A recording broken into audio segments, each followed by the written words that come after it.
Il y a un autre épisode de violence qui ravive le sentiment d'insécurité des usagers du métro de Toronto. Jérémy, cette agression qui est survenue en plein jour hier, qui a causé tout un émoi. Et encore ce matin, Caroline, il y a des usagers qui sont troublés, choqués de ce qui s'est passé hier midi. Un homme dans la trentaine qui a été poignardé dans un métro en plein mouvement, qui a dû s'arrêter ici à la station Eglinton où on se trouve, nous, cet avant-midi.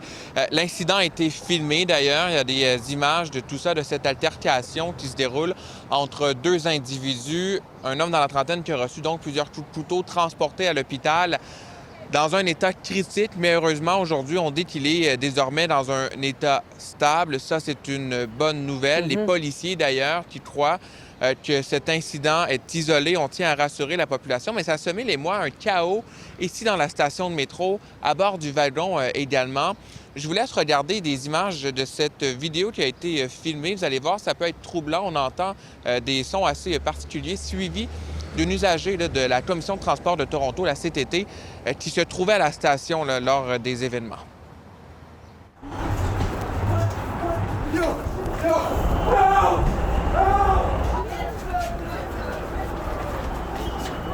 And a lot of people were like confused. We were trying to get in, and then people were shouting from the outside, like, don't get in, someone got something.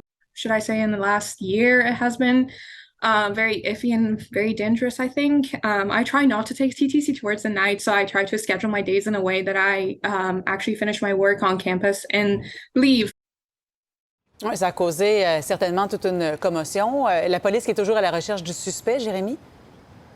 Et demande d'ailleurs l'aide du public dans cette affaire. Il y a aussi la CTT, la Commission de transport de Toronto, qui participe ou qui collabore du moins à cette enquête-là. Mais vous savez, on vous parle depuis plusieurs mois d'enjeux de sécurité, de violence au sein de la CTT. Un événement comme celui-là, bien, ça ne vient pas aider à raviver le sentiment d'insécurité. Voici certains usagers. I don't really feel safe. Not really, you know. I'm not on my phone as much, you know. My AirPods are out too, you know, so I can hear my surroundings and everything like that. So, yeah. Now I notice that there's more presence of TTC officers walking around. So I do feel safe. It's just moving out of the city to get, move away from all those stuff. It's a lot.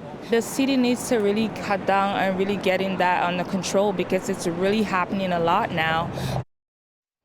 Pourtant, il y a un récent rapport, Caroline, qui révélait qu'il y a une baisse d'environ 30 des incidents qui se déroulent au sein de la CTT depuis de janvier à mai. Ça, c'est une bonne nouvelle, mais lorsqu'on voit ce qui se passe, bien, ce n'est pas nécessairement une bonne nouvelle. Oui, c'est pas rassurant. Merci beaucoup, Jérémy. Au revoir.